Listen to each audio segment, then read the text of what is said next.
How do you do, ladies and gentlemen? I'm your host, Seth Julian, and we're going to do our briefing, our Gulf Total briefing today. And we're going to talk about the U.S. dollar. Right now we're looking at a pound-dollar chart. We see that the dollar has strengthened by close to 4% in the last 56 days against the pound, and it's going to continue.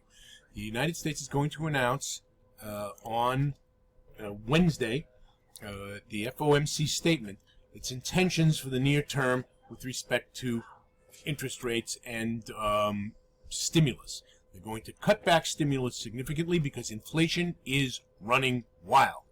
Now, one might say 6, 5, 4% isn't wild. Au contraire. Interest rates, inflation is a highly psychological phenomenon. If you believe it's going to happen, it will happen. If it happens, you're likely to believe that it is continuing to happen. It's a self-feeding, self-fulfilling prophecy that is highly dangerous, and we are galloping now. Once you start to approach double digits, and by that I mean 6, 7, 8, 9%, it's very, very difficult to control.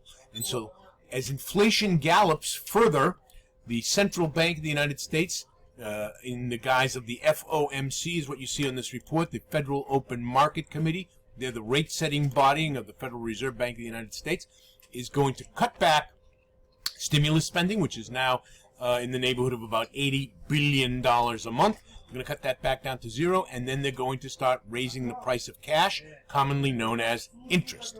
So interest is going to rise, and that means that the demand for the currency for which the interest is being paid goes up.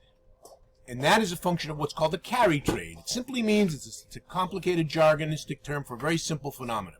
I take my euro, I take my yen, I take my sterling, and I convert it to dollars, and I simply deposit it in my brokerage account in the United States, and I earn the prevailing interest. If that interest is higher than the interest I could earn in my home currency, I carry that profit, and that's why it's called the carry trade. I don't have to deal with signals and brokers or anything of the sort. I just park it there and make that profit. Now, if of course I lose it on the foreign exchange reconversion, that's another story. But that's the carry trade, and as demand for the United States dollar rises in response to that elevated interest rate, which we're very likely to see coming down the pike on Wednesday, you can be sure that exchange rates like this, pound dollar, are going to continue to fall. As the dollar strengthens, remember the dollar is demarcated on the x-axis, the right-hand axis, the vertical axis of the chart, and the left-hand currency, called the base currency, always has an exponent of 1. So it's how many U.S. dollars, demarcated on the right-hand vertical axis, does it take to buy 1 Great British pound? And the answer at this moment is 1.32. And as the dollar continues to strengthen, it will take less and less dollars to buy that same pound. That's what it means by strengthening. And so while dollar pound is down, it means that the pound is weakening against the dollar because it takes less dollars to buy that singular pound.